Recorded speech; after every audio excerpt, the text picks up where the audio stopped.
this is no joke when I say this. I've started to film this video so many times and I've stopped. This is legitimately the hardest video I've ever had to make. One of the videos I hoped I'd never have to make. And it's been a while since this happened, but it's taken me a while to sort of, I guess, process this, get my arms around it, sort of be able to do this. It's nobody likes, airing their weakest moments or their dirty laundry or anything. But when I started the channel, I said I would, show everything.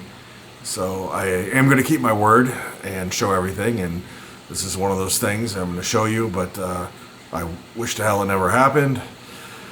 After 40-something years, I make my biggest mistake in fish keeping. I mean, I don't know. Should I be thankful it went that long before ever having something really crappy happen, or be pissed off that I allowed something really crappy to happen after so much experience in the hobby? So it's not a coincidence that I'm sitting in front of the 2,000-gallon lagoon aquarium, and that's probably what I'll put on the title, the thumbnail as well, because this is where the disaster happened. Arguably one of the coolest tanks I have going, and we had the premiere, and a lot of people were seeing the vision that I'm seeing with this tank, and I think a lot of us were super excited to see this get populated with corals and fish and everything. But there's been a disaster. Let me just turn the camera around. Let me show you where we're at. Let me show you what happened, and then we'll talk about the path forward. All right, so where we're at, you see there is one fish in this aquarium. This 2,000-gallon, 13.5-foot long aquarium, and we know there were a whole lot more fish than that in here. And that's because I had a disaster, and this queen angel is the only fish that survived. An amazingly tough fish, and obviously one I've had for a long time, many years, but I also lost a bunch of fish that I've had for a long time, many years, talking eight plus years. The tank, it's been fixed and stabilized now for multiple weeks, probably 20 days or so. So the queen's not going anywhere. It's not something where it's survived by the skin of its teeth. It's good now. I know the problem, it's solved, all that kind of stuff. But let me walk you through what happened and explain what happened. So it started over here on the other side of the tank. It's winter time. It's been 20 degrees during the day and 8 degrees at night. There's a foot of snow out there, half a foot of ice.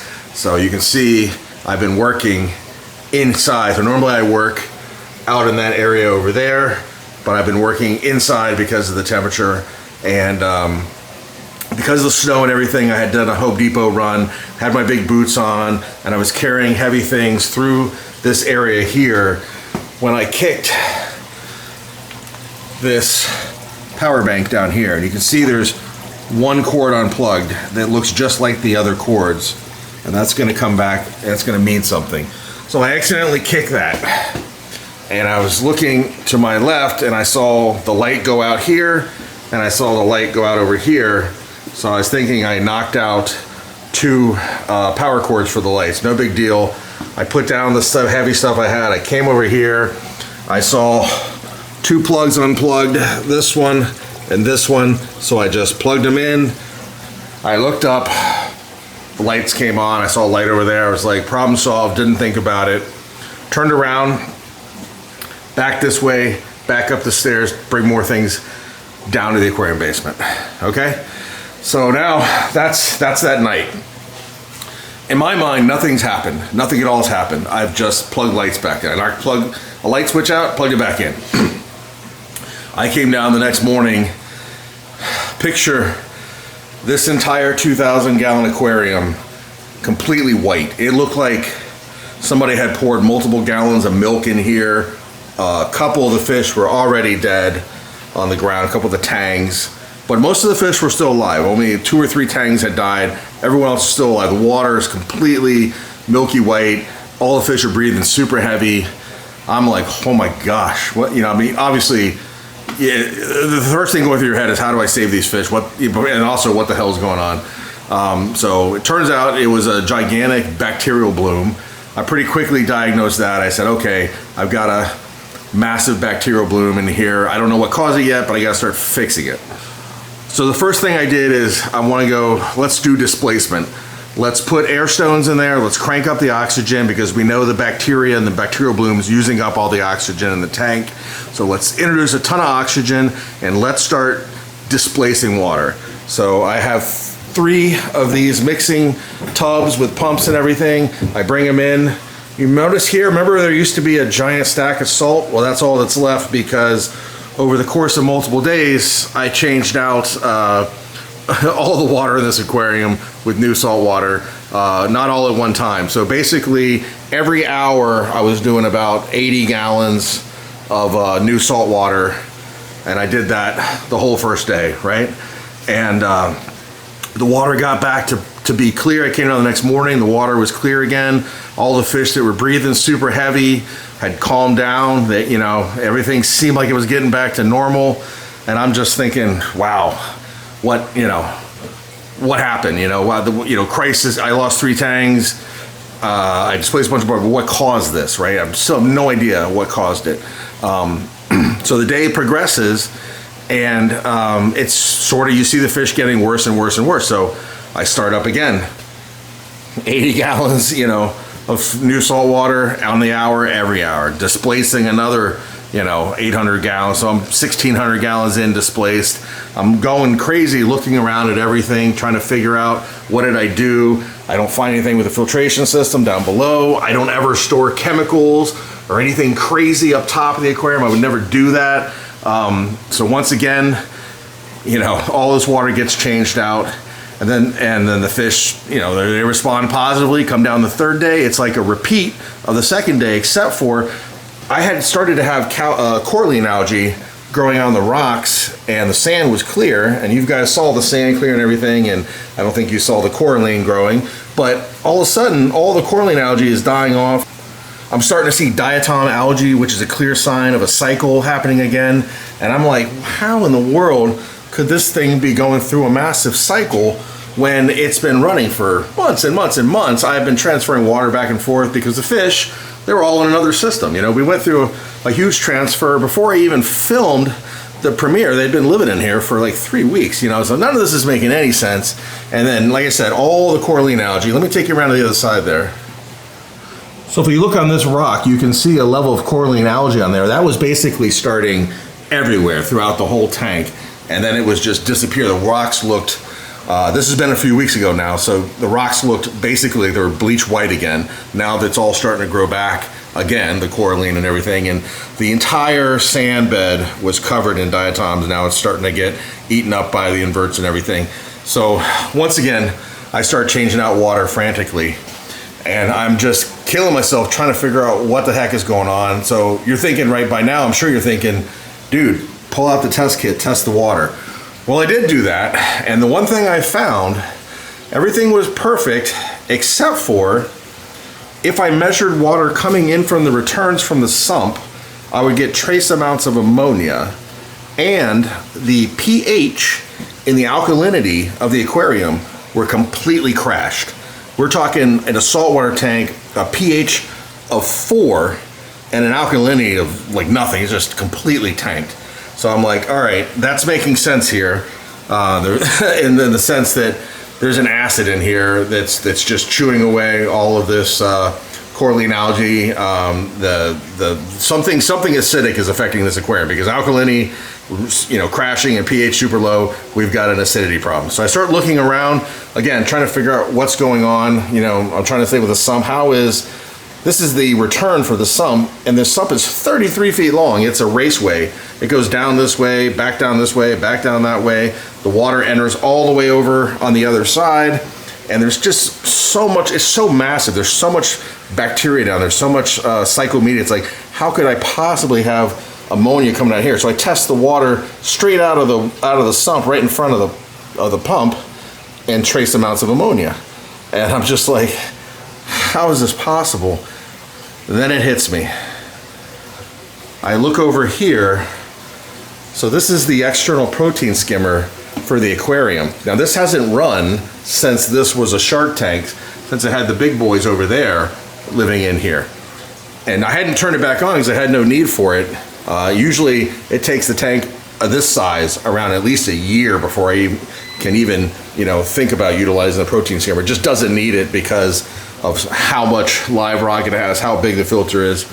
And if you look here, you'll notice, see how this is all clean up to here?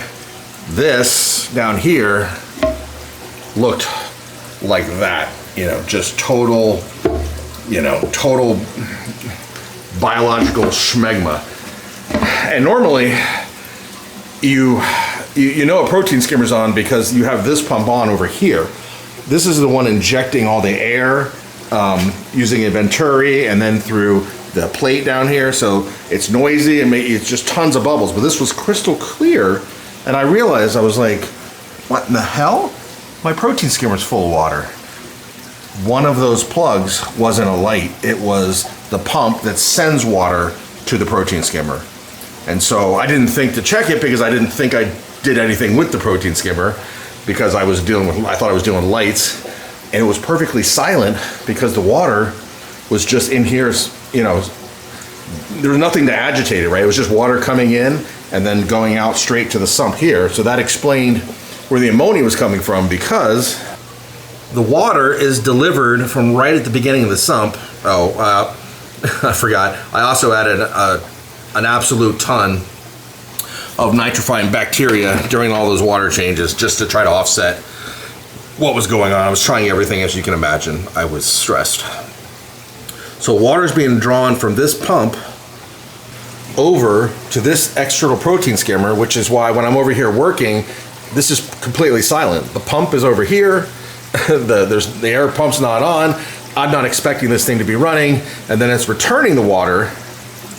It's returning the water from here directly into the sump, which is why we basically have toxic sewage being delivered after all the biomedia. So it's skipping all the biomedia, being delivered straight down into the return pump and then put back into the tank. So basically, we're taking all the breakdown of probably years worth of organics in here. I mean, it was completely crust. I was going to take it out and clean it when I was going to start using it, but it's an external skimmer. It's got a lot of plumbing and everything.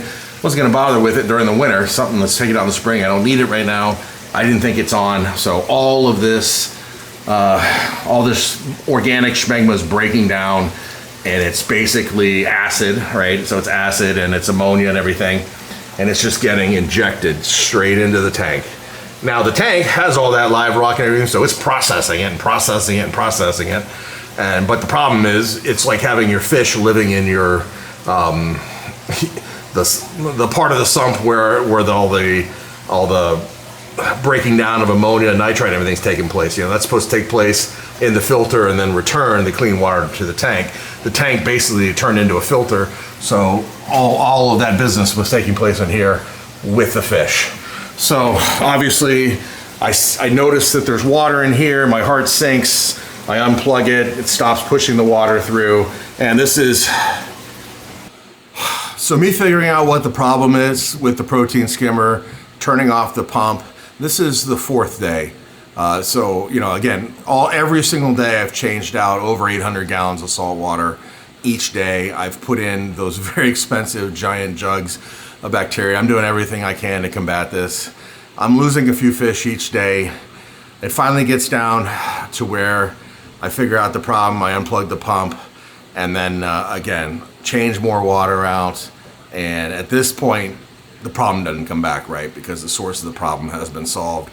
The tank fully rebounds. There's still a bunch of fish, but unfortunately, a bunch of them were just, so far gone. There's just, they just look like their gills were completely ammonia burned, and they were just breathing really heavy. No one's eating, not even the queen angel. The queen angel didn't eat for a week and a half, 2 weeks, something like that. But the queen angel breathed heavy, but never had any of the other symptoms. So the other fish, they had like the whiteness on the skin, like their slime coat sloughing off, and then the flared gills and stuff. The queen never had that, just heavy breathing. So at any rate, I get the tank settled down. I think I'm gonna be I mean, at this point, the French angel's still alive and everything, and I'm like, it looks like I'm gonna. Actually, all the angels were still alive. It looks like I was gonna have my angels and a couple other fish, but then it ended up being just the queen. That was the problem. As soon as I fixed that, literally the next day, my pH was back up over 7. My alkalinity was recovering. I was dosing to help recover the alkalinity, plus all the water changes, mostly the water changes. I'm not trying to spike anything, so I'm trying to do things gradually here. So small amount of dosing, but predominantly the water changes with fresh salt water, bringing my alkalinity back up. The next day, the 5th day, the water parameters are perfect because it is a massive filter, it is a massive tank with massive amount of live rock.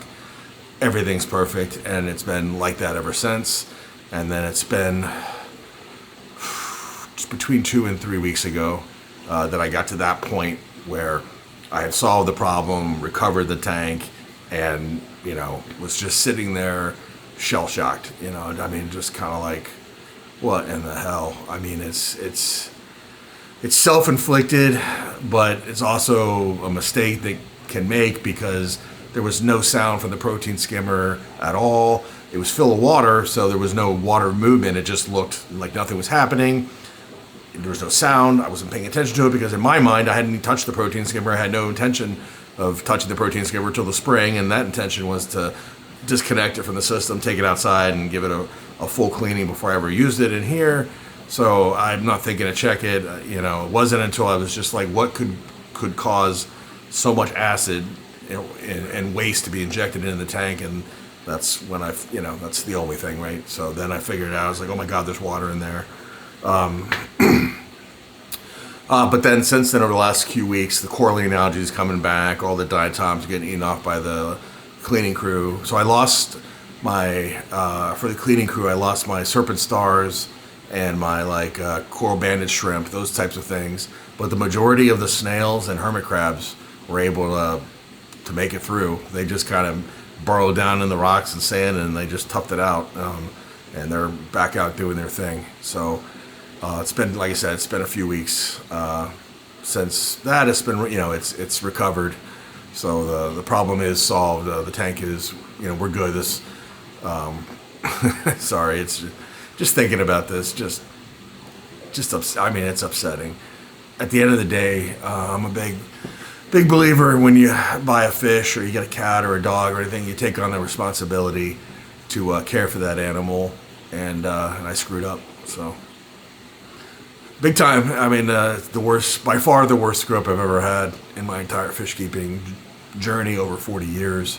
And that's saying a lot. I mean, I've I've had some crazy stuff happen, but never lost fish. I've had to do middle of the night, save fish kind of things like we've probably all gone through, but nothing like this. And I mean, I was like, for 3 days there, 3.5 days, it was like I had my hair on fire, just changing out water all day and just checking everything, thinking for sure that some sort of chemical had spilled in there or something. I was crawling underneath it, opening all the covers, checking the sump. I didn't know any of that. I was like, did a mouse get in there and die? I was just, every crazy thought was going through my head. Like, did the cat knock something? I mean, I was at a loss. But moving forward. I'm sorry. Moving forward, we're going to build this back up. It's painful. It's really painful because a lot of those fish I had they go back to 2016 and 2017. That saltwater system's been running that long. If you look early back on my channel, it used to be a coral reef full of live corals and everything. You'll see those fish. You'll see that queen angel when it was a tiny little queen angel. All the fish, they went into a bigger tank, the 600, and then they came into the 2000. This was supposed to be, their wonderful forever home, and it ended up this freaking disaster. But it's not going to stop me. I'm going to be, again, I guess diligent is the only thing I can say. I need, if I plug something in, I need to not just do it haphazard like that in the middle of something. It's kind of like with the water change stuff. Anytime I ever spill water is when I walk away, do something else, I forget. I just need to be more diligent because I inadvertently caused a disaster. So you can imagine I'll be very, very diligent, especially with this tank amongst all of them. But we're going to build it back up. We're going to slowly build up the fish and the corals. It is going to be what I know and what I think a lot of you can envision it can be. It can be an amazing tank, a truly amazing tank on a scale that's not normally done. Obviously, I only had one quarantined saltwater tank because I already had all these other saltwater tanks. I already had all these fish. I'm going to set up 2 more 40s, so I'm going to have 3 40-gallon saltwater tanks for quarantine because I want to start, bringing in and slowly quarantining new fish for this and corals.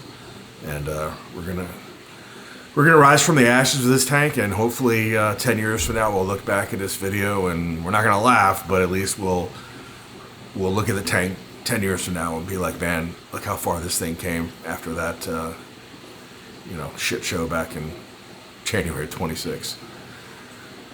Thanks for watching, and I promise you the next video we'll be back to doing cool things, building new things, making environments better for fish, and back to the good part of the hobby.